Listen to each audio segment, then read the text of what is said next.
Welcome back, guys. We're continuing on with these Mechabellum 1v1 replays, and I decided to try a new strategy. So I'd never really messed around with the mechanical division on steel balls, and I didn't get the starting builds that I was after, so I ended up having to take steel balls. Now, I don't like using them because I don't like facing them, and I refuse. I'm outright refuse to copy the Chinese strat where you just load up your steel balls on one side and attack the tower. I might attempt to copy it sometime in the future, but I don't want to. It's not my play style.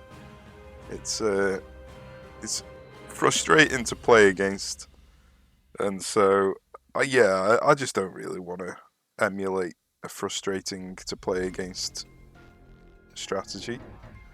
So I decided to try and use them with mechanical division. Now, I don't know really if it's a viable strategy or not, but I'm giving it a go. This is possibly the highest ranking player that I've played against. He's a tournament winner, and I think he had about 2,000 CP higher than me.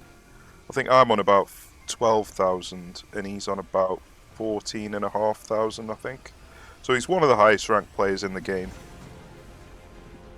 And I'm playing a strategy that I've never played before, so yeah, probably not a wise time to try out a new strategy, but there you go.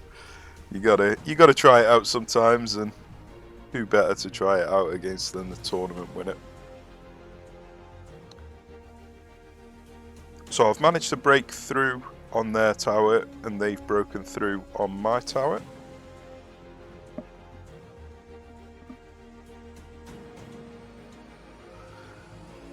It's possible I could win this, but I just don't think the steel balls are going to make it in time. I think by the time I take the tower down, I'll have lost all the fangs. So if the timing was a little bit more in my favour, the steel balls could have come over and dealt with all these sledges, but by the time I kill a couple, I think I'm going to lose my tower. So it was a bit unfortunate on the timing there.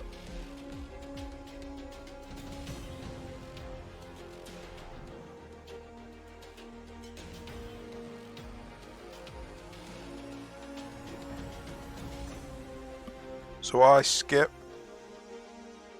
It's possible he goes for redeployment because it is a really good skill.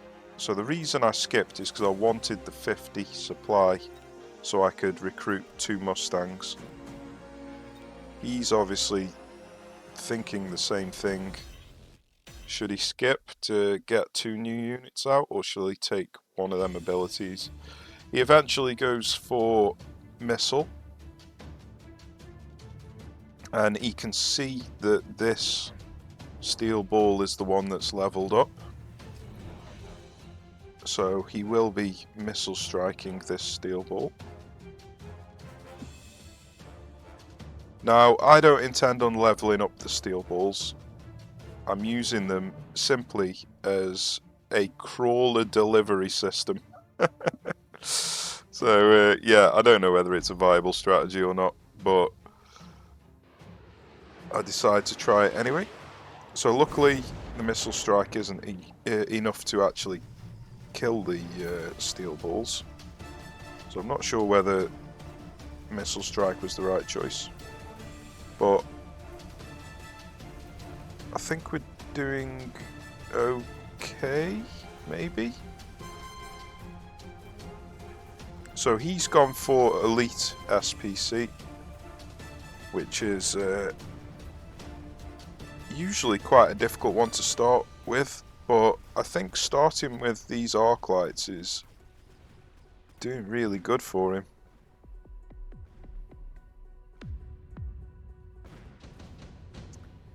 And unfortunately, because of my fang screen, I'm handing a lot of experience to these arc lights. So I'm skipping again just because I want the supply now. It's a tough decision really whether to go for any of these, because they could be decent, but I needed the supply to be able to get what I wanted. So I've got the mechanical division on the steel balls now, and I'm bringing in 3 snipers. If I hadn't have skipped, I would have only been able to bring in 2 snipers, so that's why I did that. And obviously I feel like I need the snipers to deal with the arc lights and the sledges.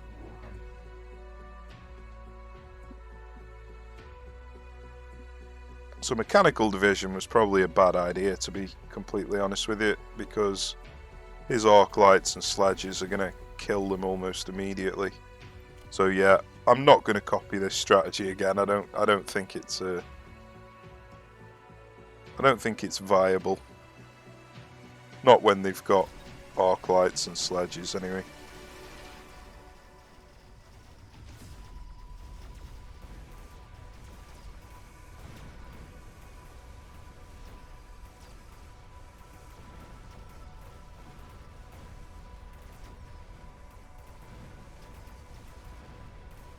Although some of them are coming out and distracting them.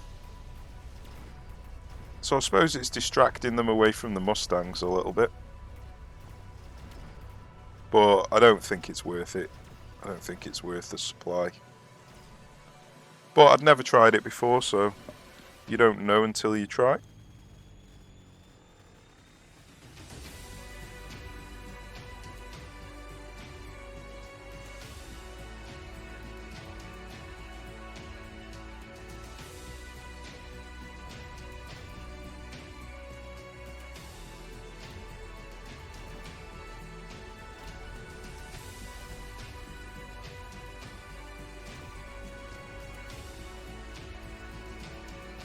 So we've taken the tower down, but I haven't got enough DPS to be able to deal with all these, unfortunately.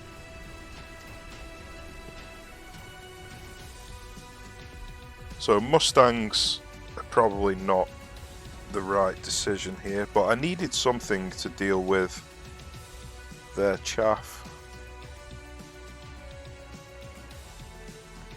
So he's gone for subsidized crawler. Interesting. So he's leveling up his crawlers for free. That's going to make it even more challenging for me to deal with his chaff.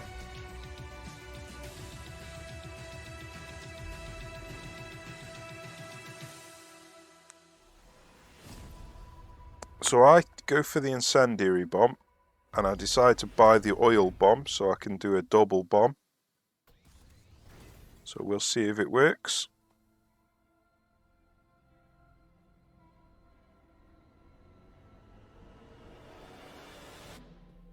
When incendiary bomb is a choice, most people do shield up. So I brought in a few more snipers. I need to get some damage out for these large units. I've got the Mustangs for the small units. I've got the steel balls to tank with the mechanical division to distract.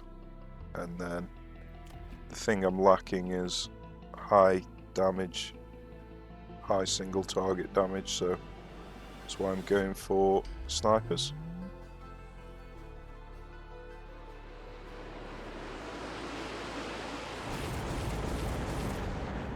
So I managed to get the bombs off, and all of their chaff units have disintegrated, and I'm doing a lot of health damage to the elite units as well. So that worked really well, but obviously I can only do that once every 4 turns. So we've both gone for the deployment specialist. It's probably the one of the best skills in the game, or cards I should say. So I'm leveling up the snipers, giving them range. I spent pretty much all of my cash doing that this round. But I have got a little bit left over, I think. So he's now going for the shields. Now he knows that there's an incendiary bomb. He knows that he needs to shield up. Obviously he doesn't need to do it now, but he's probably just testing out if the shields are going to survive. So I'm bringing in some more fangs to screen here. Now I don't know whether doing this is a good idea or not, because it's just feeding experience to them. But I feel like I need something, so it's either fangs or sledges. And I decide to go for the fangs, bring in one more sniper. Now, putting range on the fangs might have helped, but they die so quickly that I feel like it's a bit of a waste. Now, unfortunately, he's gone for charged shot on his arc light, so it's pretty obvious what he's doing here. He's going for an arc light carry, where he's just using all the abilities on the arc light. It's an incredibly difficult strategy to play against. It's one that I used a lot in earlier games. I don't do it anymore, but it is incredibly difficult to play against. The only real strategy that works against it is Stormcallers with EMP blast. But the problem is your Stormcallers can only target so many units. So it's not going to be easy to deal with this arc light carry. So obviously I know what I need to do. Stormcallers, bringing in 4 of them. Because I've got a deployment specialist, I'm able to bring in 4 using the mass recruitment. So unfortunately, I haven't really got space for them. Now, I think this was probably a bad idea putting them vertical, because with them being vertical, they're all going to aim at the same arc light. If I had them horizontal, there's a chance that they might aim for 2 different arc lights. And because I'm using them for their EMP blast, primarily, rather than damage dealing, I want them to hit as many units as possible, so putting them vertically like this was probably a mistake. I should have just put them behind the snipers and have them horizontal. But they do a good job at wiping out the fangs. I haven't put the EMP blast on them quite yet.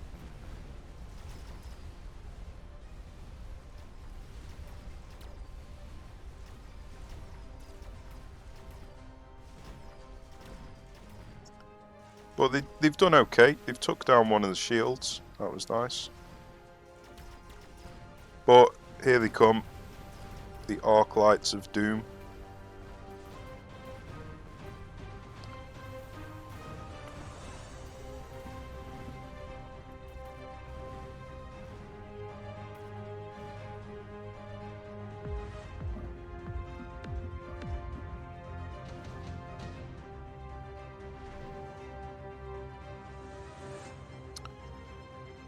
So I decide to skip. None of them really seem interesting to me. He's gone for speed to get his arc lights up here as fast as possible. So that's going to be even more scary. So I bring in 2 more Stormcallers. I put on the Electromag explosion to take off their abilities. Arc lights without abilities aren't scary. So if I can hit them before they reach me, then they're going to be nullified, basically. And that's why putting them vertical like this was probably a terrible decision.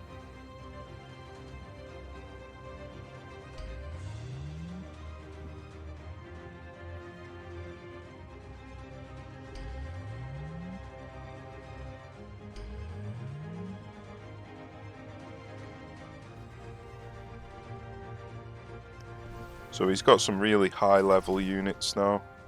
He's got level 3 sledges as well as level 4 and 5 arclights. So things are looking pretty scary, and now he's decided to bring in the phoenixes. So this is basically exactly the same as what I used to do. The only difference being I never used to use sledges.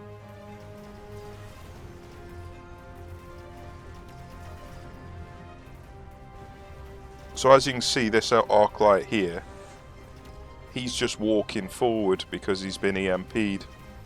So if they've been EMP'd, they're not scary. Problem is trying to get them EMP'd before they reach you. And obviously, because he got the speed specialist, it's not worked out. But I mean, I think I'm doing quite well. You know, considering how difficult it is to play against this build and how high ranking and experienced the opponent is, I feel like I'm holding my own just about. I'm not losing that much health. We're in round 8 now, so to get this far feels pretty good to me. But heavy arclight has appeared, and this is going to be a tough decision for him whether he's going to take it or not, because it does reduce his range, and he takes it. So now his arclights have got 3 times the amount of health. So I was rather annoyed that that ability showed its face.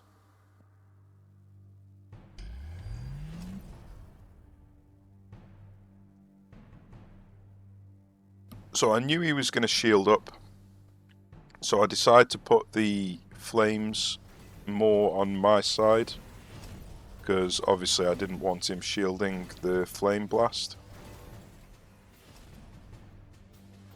Now I'm not leveling up the sledges, because I'm really just using them for their EMP blast, and I keep running out of supply basically, and I just don't find the time to be able to get the supply to level them up. So I'm putting in fangs and I'm bringing them back here because I don't want them to die immediately. I want them to join the fray late on after the first lot have died, rather than straight away at the same time. So I'm shielding up because I feel like shields are probably going to be the only way I can contain these arclights. And I managed to get some flames off. So that'll help deal with the crawlers. But now we've got 2 bloody fortresses tanking. Luckily they go down fairly easily. But all that time we were shooting at them, we weren't shooting at the arclights. And here they come. So even using these double abilities... Oh, then again, we did win. But even using the double abilities, they still managed to make it very far. But we've knocked him down to 1000 health. So, unfortunately, we didn't get another ability to take here, which is what I was hoping for. But we've got the shield specialist, so that might help keep us alive a little bit. I've put shields on the fangs earlier on, just to keep them alive that touch longer. And I decide to bring in 3 Vulcans. Now, the reason I'm bringing them in is for the incendiary bomb. I'm basically trying to get the same effect as the oil and fire, but using Vulcans instead. I bring them back to protect the flank, just in case they decide to bring in annoying flanks on me. I probably should have put some annoying flanks on them, to be honest with you. But the arclight's range is so long that it wouldn't have contained them for long. Or distracted them, I should say. And I'm bringing them quite far back because if I put them further forward, the fire would hit their shields. So that is the reason for that decision. Unfortunately, I'm going to be losing some storm coolers here, which is quite sad.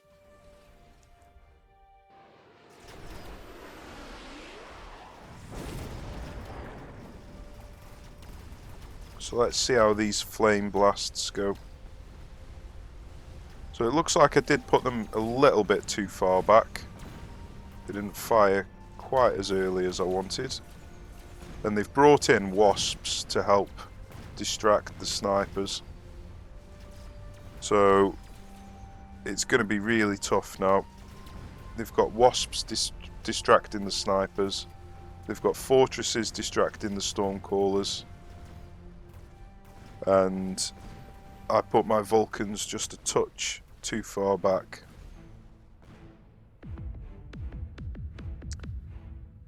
But we're alive.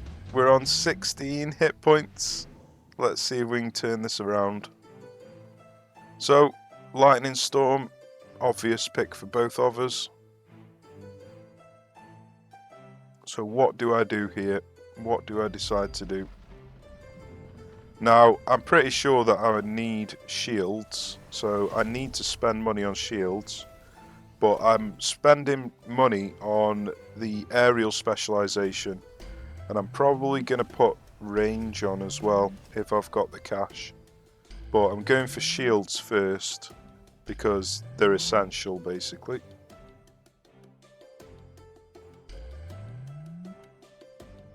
I don't know whether these side ones were really worth it.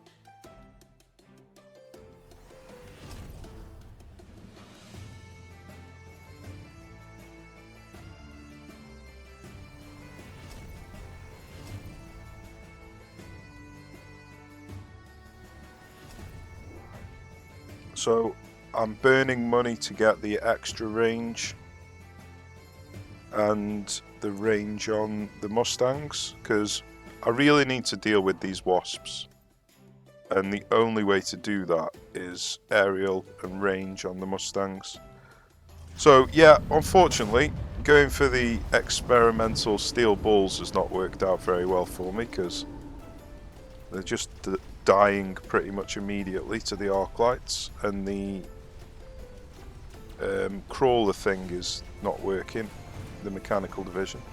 The Vulcans made short work of his crawlers though, so that's nice. And the aerial specialization has done a fantastic job of dealing with the enemy air units. But sadly, it's not enough. The arc light carry has won the game. Still though, I think I gave a good account for myself, especially with trying a new strategy. We made it to round 10 against the tournament winner, and yeah, it was an interesting game.